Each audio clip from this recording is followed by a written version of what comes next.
Hey, what's up everybody? Welcome back to another episode of BS World. I'm so stoked to be back to work. I feel like every day from here on out is just such a fun day. Now that we got the car rolling and it's hanging out in the shop, we can push it back and forth. It feels like we're really doing stuff. So today we're going to continue that theory of really doing stuff. It's time to start. For me, I'm going to start on the wiring side, where Eric and I are going to basically go on split paths from this point on. We probably shouldn't be working on the same thing on the build for quite a while until we maybe meet up back at the end on body work or something like that. But so like I said, Eric and I are going to be working on two different tracks. I'm going to be focused on the electronics. So I'm working on all the computerization stuff that went under this box right here that goes into the dashboard and distributes itself throughout the car. So I'm going to be trying to pull apart the dashboard and that type of stuff. While I'm doing that, Eric's joining us, should be joining us today. I'm not really sure. But if Eric gets here, he's going to be working on either the steering column and the steering wheel section or the brakes. Whatever he chooses, he's going to start working on that area and running with that. And that's the game plan. I'm really excited. I'm just super happy to be back to work, guys. Stay tuned.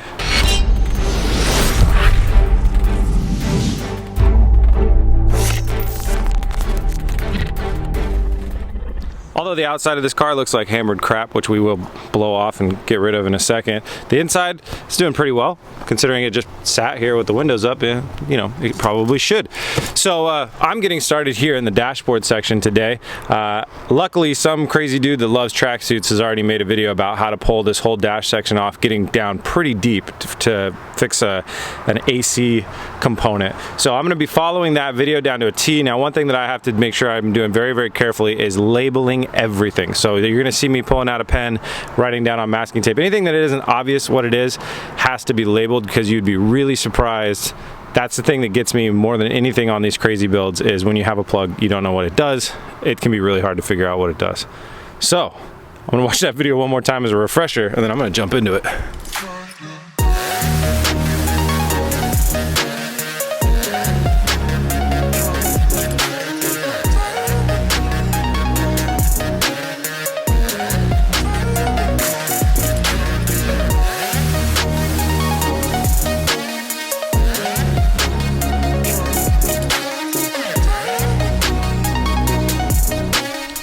About an hour and a half in now, and I think we're at a really good updating point. So some of the stuff is pretty interesting. So this main harness right here, most of this is unused. So it's things like for the all rear seat controls, like the heater controls, the heated seats themselves, the cigarette adapter, the cigarette like power outlets and stuff like that. That's that loom right there. We might use some of that. This went to the airbag control module, which is down there. I'm not 100% sure, but I do believe that once your airbags blow, the control module computer is bricked. Not 100% sure on that though. But we're not using the M5 airbag system in the 240Z. That would be insane, so we're not doing that. One more thing that I still got to take out, and this is something I wanted to save and show you guys. This is the switch that gives you your e-brake is on, e-brake is off kind of alert. So you want to make sure that that's labeled and that you know if it's grounded or ungrounded when the light comes on. That way we don't drive around and have a e-brake alert in our dashboard at all times. That would be super annoying. That just goes in to double down on the idea of, you know, labeling all your wires, so you can see how everything's labeled. So then we had some iDrive wires up here that have the little menu selector and stuff for the computer right there. And then this is our main shifter, which I don't believe physically connects to the transmission in any way. Actually, I'm pretty damn positive, but it's something we're obviously needing to transfer over to the new car and make it look good. So I'll unbolt this and all the wires that go to it, and then we'll take that off and put it in storage. And then I'm going to move on to the next step of taking apart this dashboard.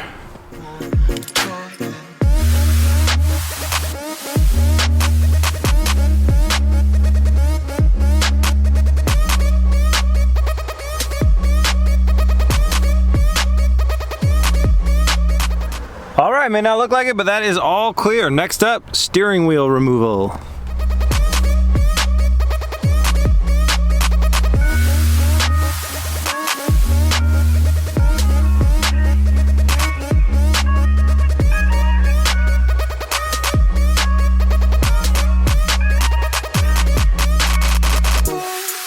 Here's what's left of the driver's section of the dash now that the steering wheel is off. So you got the main dashboard's gone too.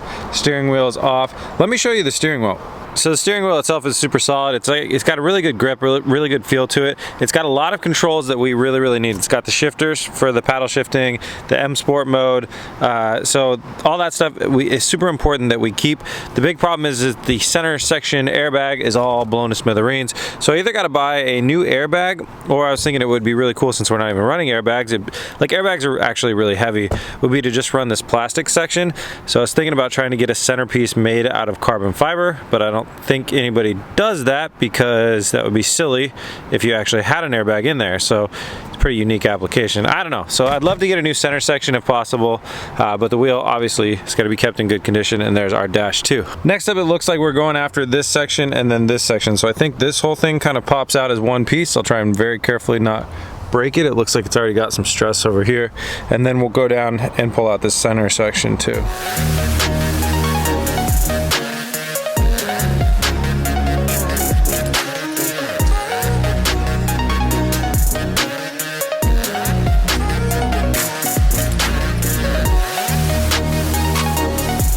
Center console is 100% cleared out. A lot of that stuff, again, stuff we're not going to be using. It was like the heated and cooling controls for the seats, parking sensors on and off, the main stereo controls, DVD for navigation, and some other stuff. Also took the screen out of the center. So yeah, probably won't see a lot of that stuff coming over into the other car, unless we get lucky and have a really nice like drop-in fit.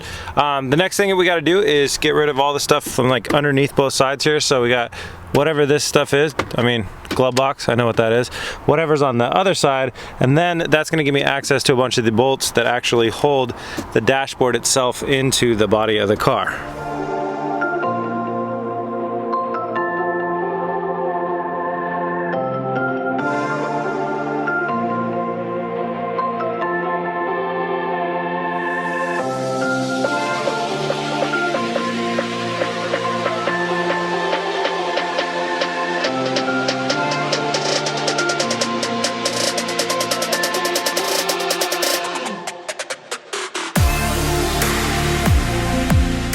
Got the dashboard out. Believe it or not, that's actually the first dashboard I've ever uninstalled, I think. Definitely the only one I've uninstalled without killing everything around it. Steering column is all gonna come with us. All that heating and cooling junk right there, that's all gonna stay. That massive airbag is gonna stay. All of that stuff we definitely need. And you know, all the wiring is all labeled and ready to come out. So that's really cool. A couple fun things I found. I found this in the glove box, which is like a half of a key. So I don't know, that might be like a valet key. Then I found a rechargeable flashlight. So this like plugs in somewhere over here and is a BMW branded flashlight in case you gotta flash things. That was pretty fancy. Let me show you the dashboard. Here is the dashboard. Biggest bummer that I found out about this dashboard as I was working on it is it was actually this car was actually like a white leather color, and they made a very bad mistake of trying to have it painted, which is just a joke, because if you watch my fingernail like this, that's how easily the paint comes off. You can't paint this type of stuff, not that I know of. So automatically right off the bat, I'm not a fan of this lower part of the dashboard because it just looks like crap the second anybody scratches it. The upper part is pretty cool though, so that's dashboard cluster right there, computer cluster right there. I'm really curious to see how this looks against the 240. I mean, by all measurements, it should be at least 6 inches too wide. It's got some like signs from weather up here as well, so it's not like the most prime candidate to use as the dashboard in the 240, but I'm really curious to see how it looks. So let's bring it inside and try and like size it up and just take a glance.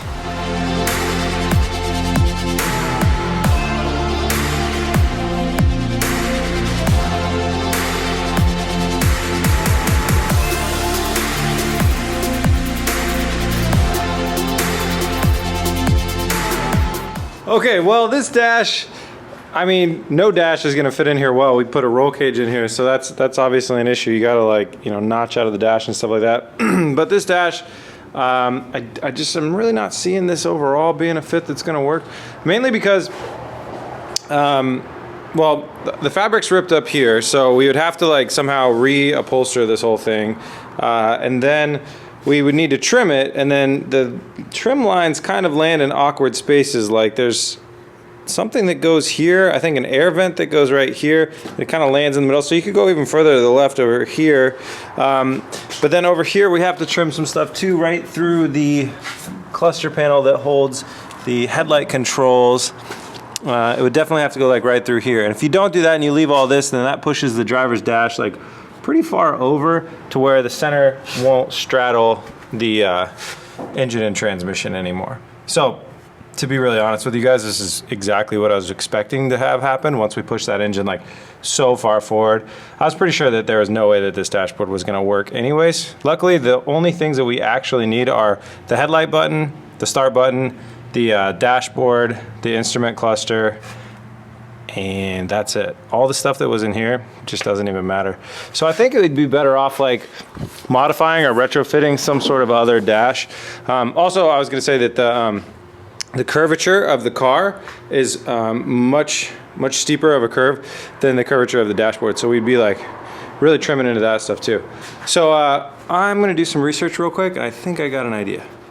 Okay, after a little bit of searching online, I was able to verify we got a couple more options. Fiberglass dashboards that are built for the 240Z. They have one main opening like the one on the left there, but then we can also mold in a secondary one if we need to, if the display computer looks funky, slap right in the middle there. So that's a good option because they're cheap, they're 350 bucks, they're easy to work with being fiberglass, and then it'll all look clean once we get it installed. We can obviously cut out the holes to go around the roll cage and stuff like that. I think that's probably gonna be the cleanest, best looking option. I've hit up a friend about a carbon fiber one. That'd be really cool if we could get that as well. So I don't think that BMW one is ever gonna live in this car. No problem. I'm running out of daylight. Let's jump back in the donor car and see what we can do about wiring. All right, I'm gonna start with another layer of kind of general stuff. I'm gonna take a lot of that ducting off of there, that airbag thing off of there, try and open up this area so we can kind of identify where some of these wiring looms are and these harnesses are, because all of these, although they look like crazy and mixed up, they all go to one bundle of wires eventually, and I wanna try and trace it back to that spot. And that'll help me know if I need to go towards the left side of the car, take apart that steering column and pull it out of the car, or if I should start playing around in the right there, although this is obviously kind of the brains of the situation since everything has to go through the main fuse panel.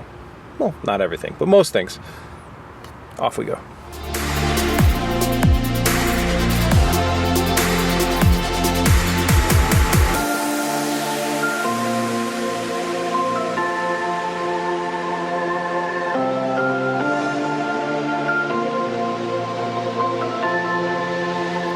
All right, getting a little hard to see, but I think this light's gonna get us through it. So I'm setting a couple goals for the night. I wanna get this fuse box detached from the bar bracket mechanism and try and drop out and actually maybe pull out the steering column from the car. Those are the two main things that I'm seeing that are attached to this dash bar that runs across the front here. This might be something that we need to build in the Datsun as well.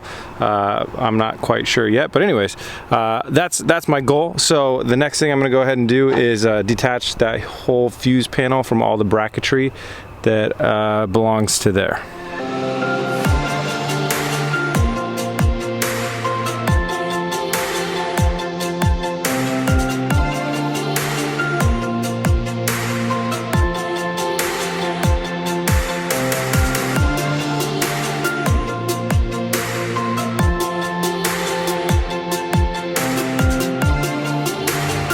Well, all right, we dug into this thing pretty far. So we got that whole dash bar out. The bar that ran across there that you guys probably remember seeing is now in the bushes over there. Don't worry, I'll clean that up in a bit. Where we've exposed the two kind of main wiring bundles. So you have one that's right there running across, and then that runs down to a black box that was right here, kind of in the knee area, and then another black box right here that would be like up to the left of your knee, and then runs into that massive cable bundle right there that then goes through the firewall and out to engine things. On the other side over here, we took out that fuse panel and uncovered kind of this pretty cool thing. Couple more black boxes, a white box, and like a big plastic bracket that kind of holds them all against the firewall neatly. So that's definitely something we'll want to utilize. We'll take that with us into the other build. And then that kind of massive bundle seems to run over to there, and it may go through the firewall, or it may run down kind of the kick panel and go to the stuff in the back of the car. Also, there's another black box box over there. So we're gonna have a lot of black box mounting, you know, no matter what way we configure this, it's definitely gonna happen. So even after removing that bar though, we weren't able to fully remove the steering column.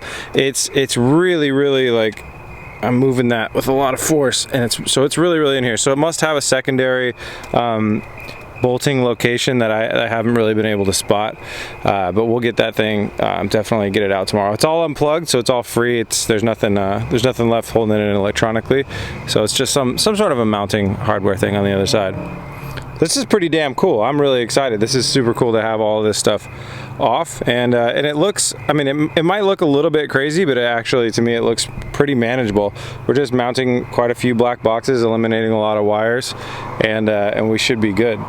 A lot of people are going to say, you know, go standalone, go standalone, go standalone, but like that has absolutely never been the plan, and not what we're going to do. This is a transfer. We're transferring all these wires over, and we'll eliminate the ones we don't need, and then we'll just be left with a nice little BMW management system, OEM style. All right guys, it's getting late, so that's where I'm gonna call this one.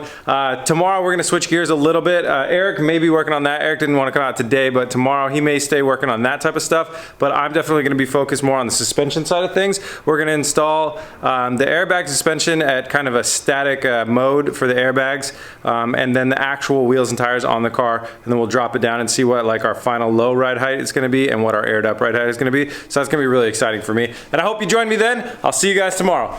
Peace! Come on.